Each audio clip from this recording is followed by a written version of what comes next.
আমার কোনো বিষাদ নেই। হে গুরুবৃদ্ধগণ, আপনাদের নীরবতায় আমার কোনো ক্ষোভ নেই।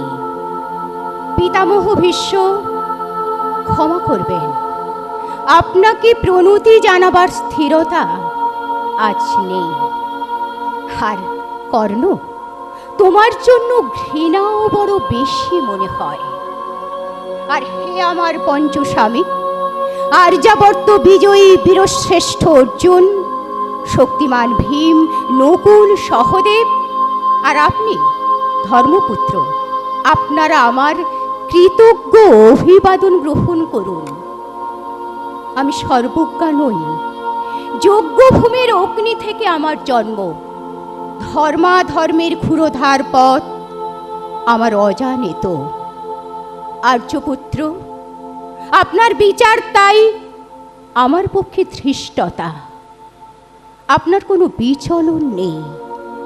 আপনার ধর্ম আপনাকে রক্ষা করেছে বিকার থেকে। কৃতজ্ঞতা জানান সেই ধর্মকে। ভীমসেন, তোমাকে আমি ভালোবাসা দেইনি কখনো, তাই তা ফিরেও চাইনি।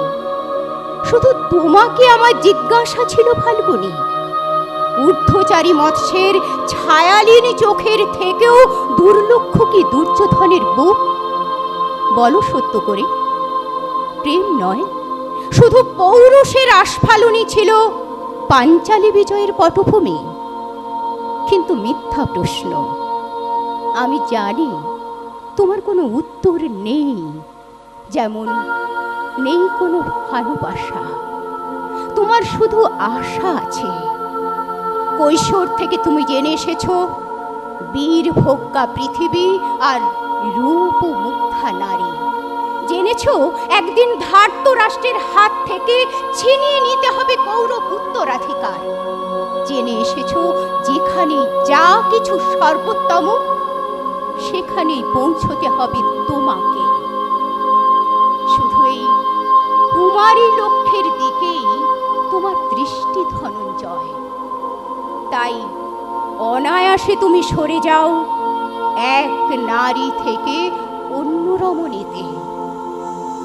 তোমার পূর্বপুরুষেরা যেমন একদা এক তৃণ প্রান্তরকে নিঃশেষ করে চলে যেতেন বনান্তরে, এই দ্রুত সভায় দাঁড়িয়ে আমাকে জানতে হলো নারী শুধু কয়েক প্রহরের বিলাস সঙ্গিনী।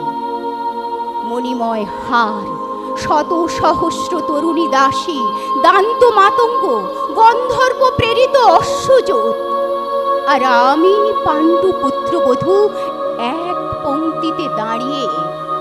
আমরা সবাই অপেক্ষায়।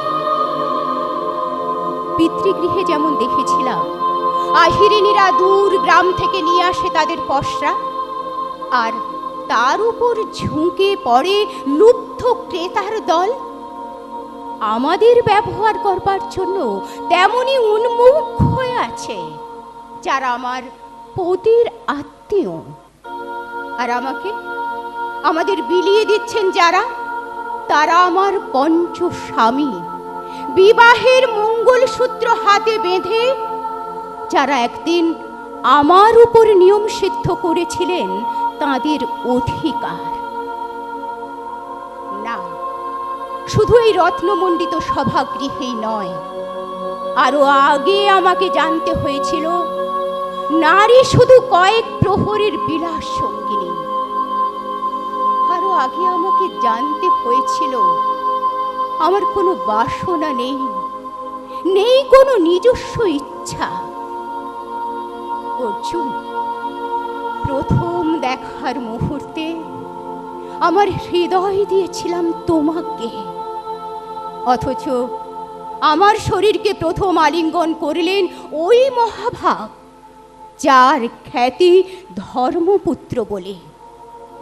ইন্দ্রপ্রস্থের সৌধ শিখরে যখন আছড়ে পড়ত নববর্ষার জলধারা, যখন আমার কামনা ছুতে চাইতো তোমাকে, আমার অনুৎসুক দেহকে তখন আকর্ষণ করত অন্য কেউ, যে আমার স্বামী। বসন্ত রজনীতে কিংসুকের প্রমত্ত উল্লাস তার ব্যাকুল বাহু টেনে নিত আমাকে নয়, অন্য কোনো যুবতীকে। বারে বারে আমাকে সন্তানবতী করেছে পুরুষ, কিন্তু তারা প্রত্যেকেই আমার আকাঙ্ক্ষিত নয়। কোনো প্রার্থনা নেই আমার। কুরুবৃদ্ধরা বিলাপ করুন, জ্যেষ্ঠ পাণ্ডব প্রহর গুনুন। কোন পুণ্য লগ্নে ধর্মরাজ্য নেমে আসবে মাটিতে? ভীমসেন, অনুগ্রহ করে স্তব্ধ হও। নকুল, সহদেব, বিচ্যুত হয়েও না অগ্রজের প্রতি অটল বিশ্বাসে। আর অর্জুন, অন্তঃপুরে যাও, সেখানে তোমার জন্য স্নিগ্ধ শরীর সাজিয়ে রেখেছে তোমার কোনো প্রেয়সী। শোক নয়, লজ্জা নয়, এই রাজগৃহে দাঁড়িয়ে আমি জানলাম প্রেম নয়, শ্রদ্ধা নয়, অধিকার নয়, নারী শুধু প্রয়োজনের। এখানে কোনো ভেদ নেই। ধর্মপ্রাণ যুধিষ্ঠির, শক্তিমান ভীম, প্রেমিক অর্জুন আর লোলুপ ধৃতরাষ্ট্র নন্দনদের মধ্যে। প্রতিকার চাইছি না, যা শুধু বিলাসের। সেই বস্ত্র ছিনিয়ে নেই যদি কোনো দুঃশাসন নেই। আমি কাঁদছি না, চারপাশে ভাসানের ডিঙায় পশুদের উদ্দাম নাচের ভঙ্গি আমি দেখছি না। চারপাশে ক্লীবেদের অক্ষম বিলাপ আমি শুনছি না। ধনুর্বাণ নেই, আমি ফিরিয়ে আনছি আমার জন্মের স্মৃতি। যজ্ঞের আগুন। দ্রৌপদী নই, নই পাঞ্চালী, নই ভরত কুলবধূ। আমি কৃষ্ণা, যজ্ঞাগ্নি সম্ভূতা, শুধু নারী এক।